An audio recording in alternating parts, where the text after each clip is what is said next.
everybody. Good evening and welcome to GH Gospel Radio. Welcome to your show, Let's Talk Marriage. Tonight's discussion is going to be really exciting, especially if you come online, you type your questions, and then you engage. And what are we discussing? We are asking ourselves, is love enough for marriage? Is love alone enough for marriage?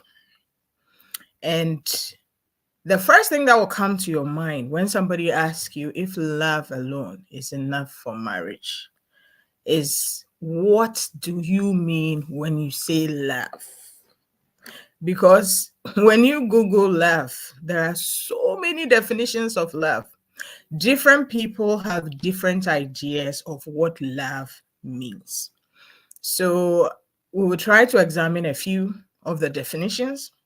And then based on what you believe in, you can make a decision as to if love alone is enough for marriage or not. So in 1960, there's this Christian philosopher. His name was C.S. Lewis. And he wrote this book and he tried to categorize the various forms of love. And he wrote this book after having thought experiments, as in there's this hypothetical situation that is created, and then people will try to imagine the scenarios that they could use to kind of fix it. But what I'm interested in is his book and the definitions that he gave for love. And in his book, he said that there are four main kinds of love. And there's agape love, which is the love of God to man and the love of man to God. So agape love is not one-sided. Agape love can be two-sided. For sure, we don't love God as much as he loves us, but Christians, we love God no matter what. No matter how small or how big, we also love God back. So the agape love, the unconditional love, the love that takes you no matter what, that does not make excuses, that will never let you go. That one is the agape love. And that's the kind of love that God has for all mankind. And it's also used to describe the love that human beings have for God. We know that God's love for us can never be the same as our love for him. But our love for God is also classified as agape love. And then there's filial love. That one is the brotherly love, the love that you have for your siblings, the love that you have for family, your parents, your siblings, your cousins. So family love. You know, there are some family members that you don't like, you don't even want to see them, but you are connected by blood. So no matter how much you don't even like them, you still care about them. You still wish them well. You still want the best for them. You wish you didn't have to love them. But in a way, just because they are family, there's a level of love and concern and care that you have for family members. You don't get to choose your family members. You just get to accept and manage the relationship that you have with your family members. And with family members, it's not optional.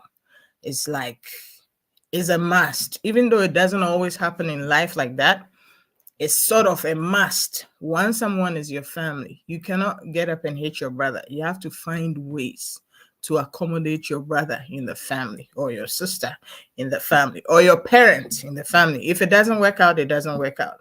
But in most cases, you try as much as possible to love or show love and concern for your family. That's the filial kind of love. And then C.S. Lewis also quantified love, as he said there were four main ones, right? He also quantified love. We talked about filial, we talked about agape, and then we talked the third classification he gave us, storge. I know how anybody else pronounce it, but I pronounce it as storge. Storge, S-T-O-R-G-E. And he said that kind of love is the love that you have for friends. That's like more of empathy. So the love that you have towards your friends, the love that you have for friends, it's a little bit different from the love that you have for family. Because with family, it's like you love who you get. But with friends, you can pick and choose who to have as a friend and who to keep in your circles as a friend. And with that kind of love, you sort of pick the ones that you have that connection or feeling for as friends. So that connection that is between family members, oh, sorry, that is between friends is called storge. And that one is also a different kind of love, right? And then there's the one called eros or erotic love. The erotic love is the romantic love. That is the one that a lot of people know. And that's the first one that anybody falling in love or anybody finding a partner for life is very familiar with. It's not like it's very familiar. We are all sort of aware of the different kinds of love, but it's not so prominent because it sort of happens in the background. You just there, you love, one day you give your life to Christ, you develop a relationship, along the line you get to love God. God has always loved you. You will never know whether, like, you don't know how much God loves you until you discover it, but it's always been there. Your parents may have loved you from your infancy, but you got to know as you started growing, and maybe you also developed affection, love, and concern for your siblings. So it's like all these other kinds of love. And the storage, the way you form friendships, the people you pick as friends, it's always been there, it's always been around, but it's often in the background. It's not a conscious feeling. It's more of unconscious. You just like this person, so they are your friend. You spend time with them, you develop connections with them, you share your life together, you love this brother mother. So it's there. But with romantic love or the erotic love, it's intense because there's a lot of let's say physical reactions involved. A lot of people define love as butterflies in your tummy, seeing rainbows. Every time you see the person, you feel cold all over. And it's that kind of love that makes you want to date somebody or marry somebody. But the underlying sentiment is more of sexual or intimacy. So erotic love is the fourth kind of love. There are several other kinds of love, but erotic love is the fourth kind of love, but it's the most common, most intense, and the one that you are more likely to be aware of because it makes you take decisions down the line. So married people are more familiar or are more aware of erotic love or romantic love. So the whole time that you are describing the butterflies in your tummy, being excited every time you see this person, having your heart beating, and having this intense physical attraction and connection, you can call that erotic love. And you can also call that chemistry. Guess what? That erotic sensation that you're feeling is not love in itself. C.S. Lewis chose to um, define it as love. So, according to C.S. Lewis' definition, that physical attraction that you have for people is love, but it's what? Erotic love. So, when you say you love someone, if that's what you're describing, then that's what it is. But to shed further light on it, erotic love can also be connected to chemistry because the butterflies in your stomach, the heart beating fast, being happy when the person is around, having a physical attraction to the person. That's what we call chemistry. And chemistry is not only for lovers, chemistry is also for friends. If you don't have chemistry with people, you wouldn't want to be their friend. You wouldn't want to stay with them. So chemistry is more of attraction and connection. And most of the time, when people tell you they love you or they say they see somebody they love, they are talking about chemistry or erotic love. So one would ask, is chemistry enough for marriage? Is erotic love enough for marriage? So for us Christians, love has been extensively described or explained in First Corinthians chapter 13. And the one that particularly talks about love, First Corinthians 13 talks about love extensively. It talks about what love is and what love is not. But the part that I want us to focus on is the verse 4 to the verse 8. And I'll read it out so that it will come to our minds so that it will help this discussion, right? So First Corinthians chapter 13, verse 4 to 8. It says that, and I'm reading from it says that love is patient, love is kind, it does not envy, it does not boast, it is not proud, it does not dishonor others, it is not self-seeking, it is not easily angered, it keeps no record of wrongs. Love does not delight in evil, but rejoices with the truth. It always protects, it always trusts, it always hopes, always perseveres. Love never fails.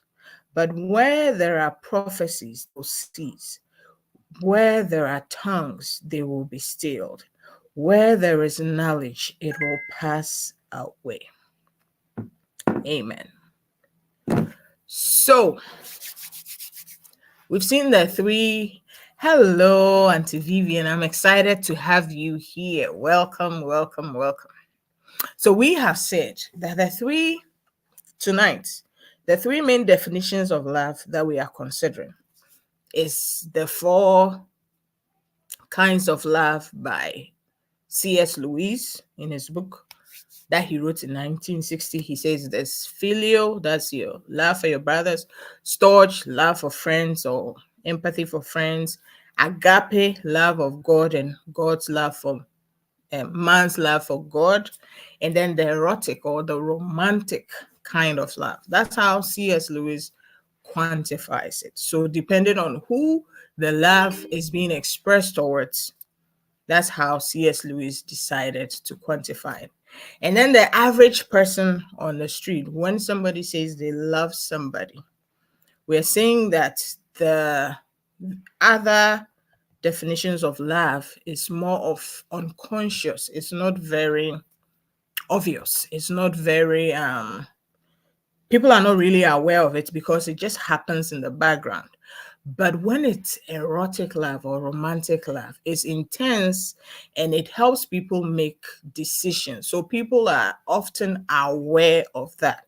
So when people in general say, oh, I'm in love, what they talk about is butterflies in the tummy, heart beating faster, having a physical connection or attraction to somebody, being very excited and happy when they're in the person's presence, or sometimes when they think of the person. And we are saying that that form of love, that's the type of love that the average person speaks about, is the romantic love or just chemistry that they have for other people. And we said that chemistry can also exist among friends. When you don't have an attraction, a connection to somebody, you wouldn't desire them as friends. So for the average person on the street, when they say, I love you, they are talking about chemistry. They have chemistry with you. They have an attraction and a connection with you. So that's how many people on the street define love. And then we've gone to the Bible definition and we said that First Corinthians 13 talks a lot about love. It says what love is and what love is not. But then the verse 4 to the verse 8 is the part that really talks about what love is. And it says, love lasts forever. Love is not boastful. It does not delight in evil. So of all these 3 kinds of love that we've talked about, it is clear to me, I don't know about you, but it's very clear to me that romantic love or the average love or what people talk about when they say they are in love, are falling in love with somebody, is chemistry. It's not enough for marriage at all. And then the other kinds of love that C.S. Lewis talked about, filial, agape, storge, clearly it's not even for marriage, because storge is love for friends, filial love for your family, and agape love for God. None of us are going to marry God. So all those three do not even come in when you're trying to choose a partner for marriage. So if the Bible definition, how the Bible describes love in 1 Corinthians 13, 4-8, if that is what we are referring to as love, or if that is what we are talking about when we say we love somebody, then for sure that is enough for marriage. Because if you read the verse 4, I don't want to go back and read it, but if the kind of love that you have for somebody, if that love is patient, if that love is kind, if that love does not envy you, if that love does not boast, if that love is not proud, if it does not dishonor others, and you included, if it's not self-seeking, if it's not easily angered, if it keeps no record of wrongs, if it does not delight in evil but rejoices with the truth,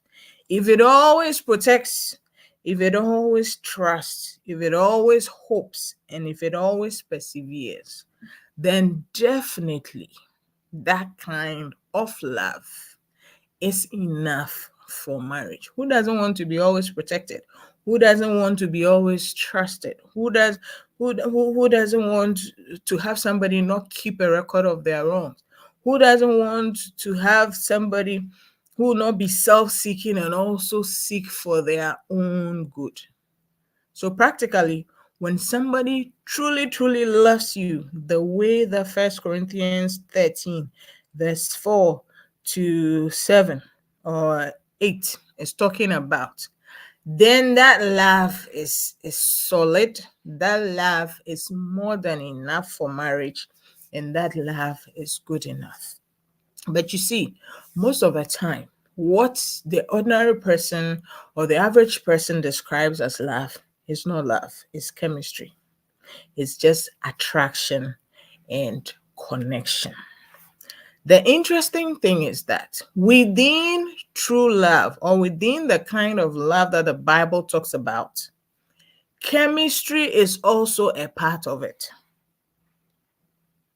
Chemistry can be found inside the kind of love that 1 Corinthians 13, 4-8 is talking about. But we are stating emphatically that having attraction and connection to somebody is chemistry. It is not love. So when you have butterflies in your tummy, when your heart beats fast when you see somebody, if you are excited when you meet the person, you have chemistry with the person. You do not love that person. You have chemistry.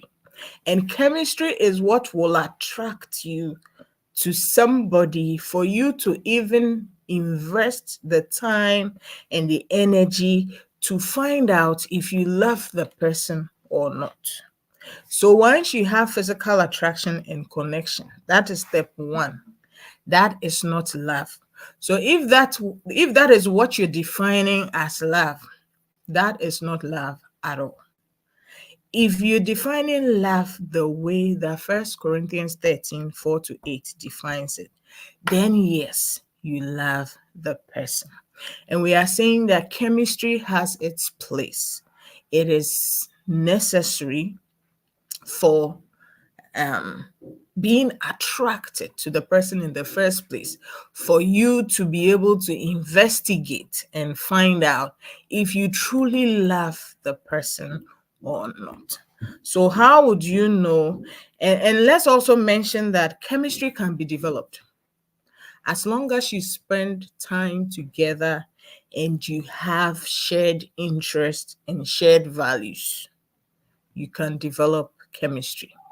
So in the olden days, our grandfathers were on to something. They'll just sit down and be able to decide whether the two of you fits marriage. There was a financial aspect of it. There was a family background.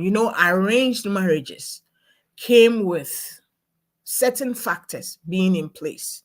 And especially at the time, they wanted to make sure the person is able to take care of you, the woman, and you, the woman, have the skills and the qualities that's able to meet the person's need, so that the two of you coming together, you have a common goal you want to be taken care of, or the other person also wants their needs to be met. So when they put the two together, you have certain shared values or certain shared interests.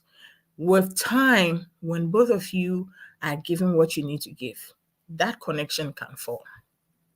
And you see, a lot of times when people get married, they realize that that physical attraction and that connection that they had in the beginning is gone. Love never fails, according to 1 Corinthians 13, 4 to 8. So if your connection is gone, if your chemistry has reduced, it does not mean that your love has died. It only means that your chemistry is weak. Chemistry can be revived. Chemistry can be rekindled. Chemistry is like fire. You need to stoke the fire, add more fuel for it to work.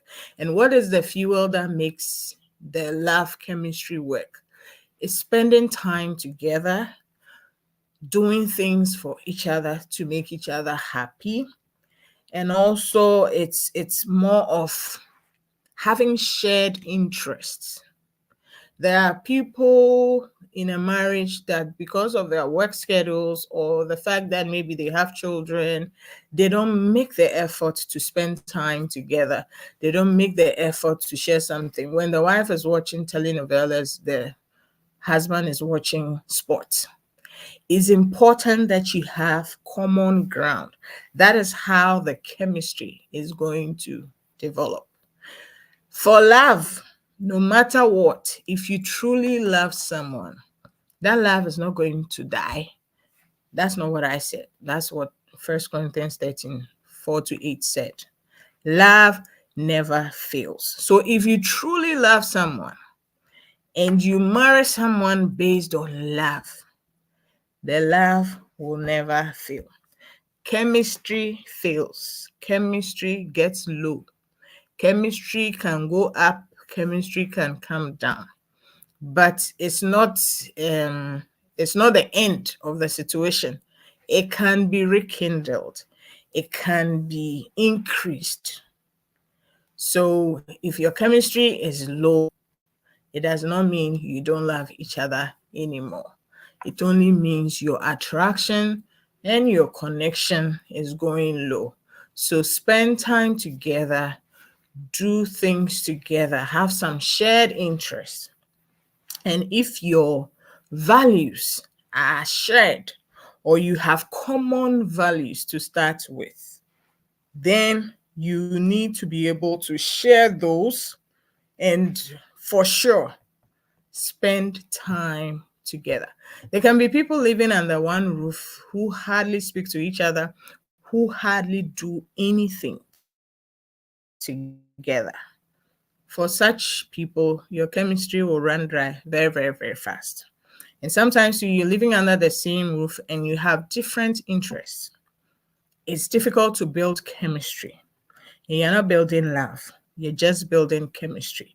Chemistry is that attraction and that connection. If you truly love somebody at the time that you married them, the love should not disappear. The love should not run away anyway. But for sure, the chemistry can sometimes be up, it can sometimes be down. So when you realize that the chemistry is getting low, spend more time together, do nice things for each other, use each other's love languages, rekindle the fire, and then the chemistry will come back. And somebody asked that if you love somebody and the person does not love you back, should you go ahead and marry the person? And my answer will be a big fat no. It takes love from two sides to make marriage work. One person's love is not enough for marriage. Two people's love for each other. Not that you love somebody and she loves another person, but the two of you are married. No, that love is missing. The love is looking elsewhere. Your love should be looking at each other. You can't have one person loving for the both of you. One person's love cannot sustain a marriage. No matter how much you love your partner, if they don't love you back, it's not going to work. So if you love somebody and the person does not love you back, that's a no. You cannot marry the person. But you see, we said that love is not chemistry. Maybe you love the person. When you open 1 Corinthians 13 and you assess the feeling that you have for the person by what is written in there, you can see that you love the person. But maybe the chemistry is not there. Thank God, chemistry can be built. Chemistry can be introduced, and chemistry can be rekindled. Chemistry can increase. Chemistry can be worked on. So if both of you love each other, but you have no chemistry, that's not a problem. The love is enough for the marriage. But if only one person loves the other person does not love, it's not going to work. Love should never be one-sided. There's also the scenario that you get married and you love your spouse, but it seemed like your spouse loved you. But right now you realize that your spouse never really loved you. At the time you're getting married, you saw what you thought was love. You thought he or she loved you. But now you're in the marriage and you do not feel loved anymore. The first thing to ask yourself, go back and open 1 Corinthians 13. Is it your love that is missing? Love is not a feeling. No. Love is a decision. Love is a calculated, conscious decision. So if you assess whatever is going on in your marriage and you realize that the love is there, but it's the chemistry that is missing, you got to get to work, spend more time together, use each other's love language, and share some interests together, do things together to build back your chemistry. But if you realize that your partner's love for you, as in the actual real love, what 1 Corinthians 13, 4-8 is talking about, is missing. Maybe in the beginning of the marriage, they loved you. If they loved you honestly, then they should still love you, because the Bible said love never fails. You can go back and read it. I didn't say it. So if they truly loved you, then they shouldn't be able to stop loving you. So the only reason we can give for you thinking that your partner doesn't love you anymore, or for somebody thinking that their partner doesn't love them anymore, is that maybe the partner did not love them from the beginning. Because if you look at your marriage and there's no reciprocity, you're always giving, but you're never getting anything back, then your partner probably did not love you in the beginning. And I think that once you're married, if you realize the love is missing, and now you are sure that it's not the chemistry that is missing, but it's the love itself that is missing. Love also can be built. Once you are married, the first thing you do is not to say that, oh, I don't feel the love anymore, so this is over. That's not how you do it. You try to build new love. You love your partner, you don't think your partner loves you. It's time to sit down and both of you work together to rebuild love in the relationship or in the marriage. So we just said that love is a conscious decision, and it's not a feeling. And we also said that one person's love cannot sustain a marriage. So when you do your assessment and you realize that it's the chemistry that is missing, but the love is still there, you're good to go. You just get back to work and rebuild chemistry. Spend time together, have some shared interest, and chemistry is sure to follow. But when you realize that the love itself is not there, you need to make sure that your partner is also ready to work with you. They are also ready to bring back the love. They are ready to love you back, because one person's love cannot hold a marriage together. And some of the things that you need to look out for is that, do they share your values? If you don't share your values, if you don't share similar values or the same values, you need to sit down and come to a compromise. Which values are we going to go for? Because one way or the other, you need to be able to build a love, and it should be coming from both of you. If your partner is not willing, you cannot proceed. You just have to make the best of whatever is there and decide for yourself what you want to do. But if you realize that there's no love, that's not the end of the story. If both of you are willing, you are able to develop the love. You're able to work on it. You can work on it by yourselves, or you can get somebody, a qualified counselor, or somebody you can trust to help you through the process so that you can both build the love. And make sure that whoever you're loving is loving you back. If the love is missing from your marriage, build it back. And make sure that it is not only one person doing all the loving, that both of you are ready to work on the love. You need to look for integrity in your partner. You need to look for kindness, and you need to realize that love itself is a decision and a sacrifice. You need to give that to your partner, and your partner needs to give that back to you. You cannot be putting your love in your partner, and your partner will be putting his or her love in somebody else. It does not work that way. The love for the marriage should be reciprocal. You should sacrifice for your partner, and your partner should do the same for you. One person's love cannot sustain the marriage. And when love is not there, that's not the end. The both of you can come together and build that love. And one good thing about love is that it's a commitment.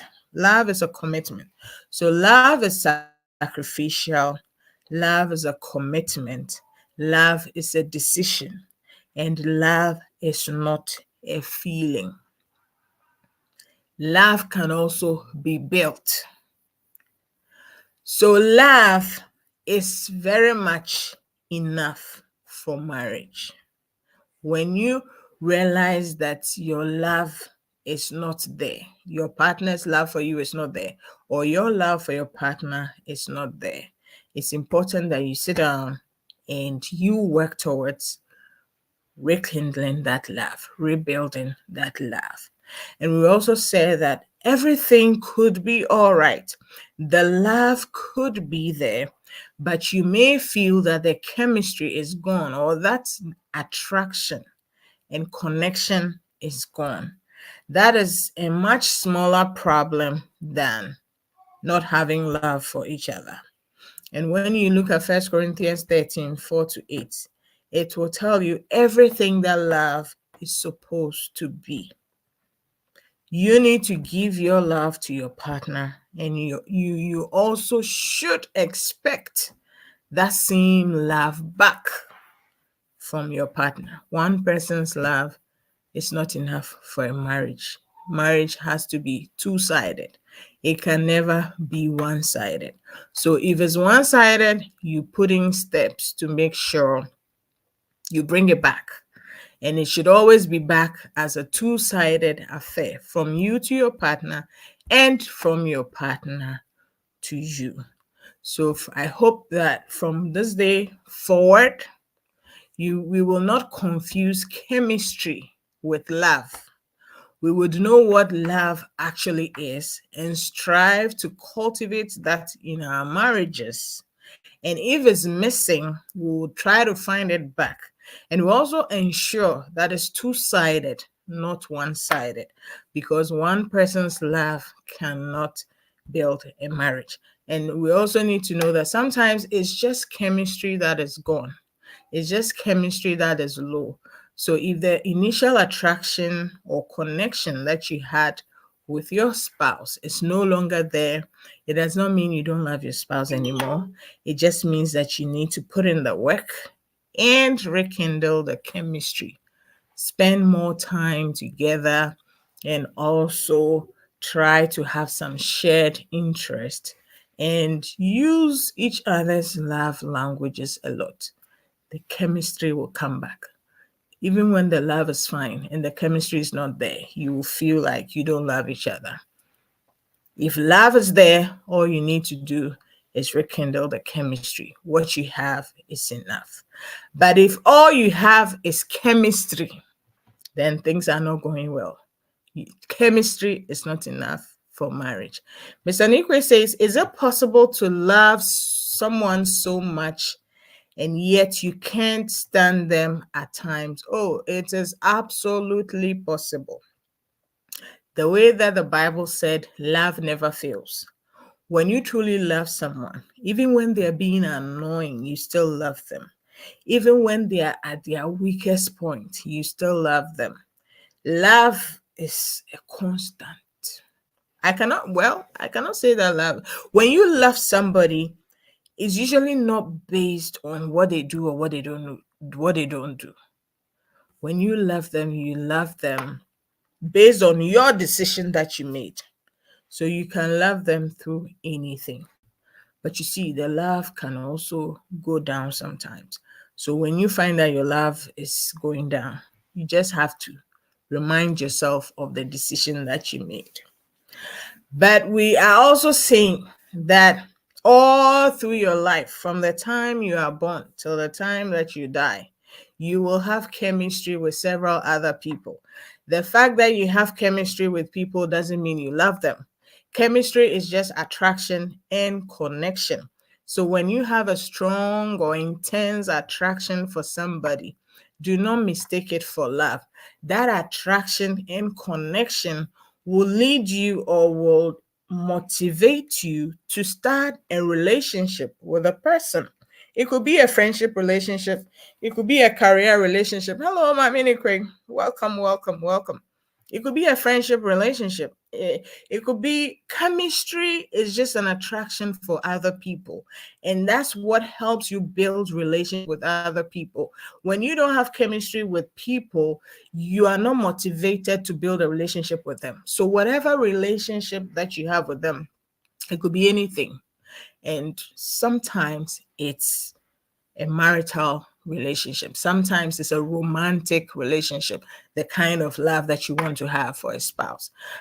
And we're even saying that that one really is not love. Chemistry is not love.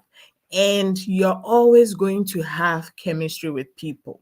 So when you are married and you are feeling attraction and connection for other people, don't tell yourself that you are in love with somebody else. You are not. You are having chemistry for somebody else. And when you have chemistry for somebody, you just have to consider that decision that you made with your partner, that love that you have with your partner. And we said love is not a feeling. So even when the love is still there, the chemistry might be missing. Chemistry is a feeling. Chemistry is butterflies in your tummy. Chemistry is your heart beating fast.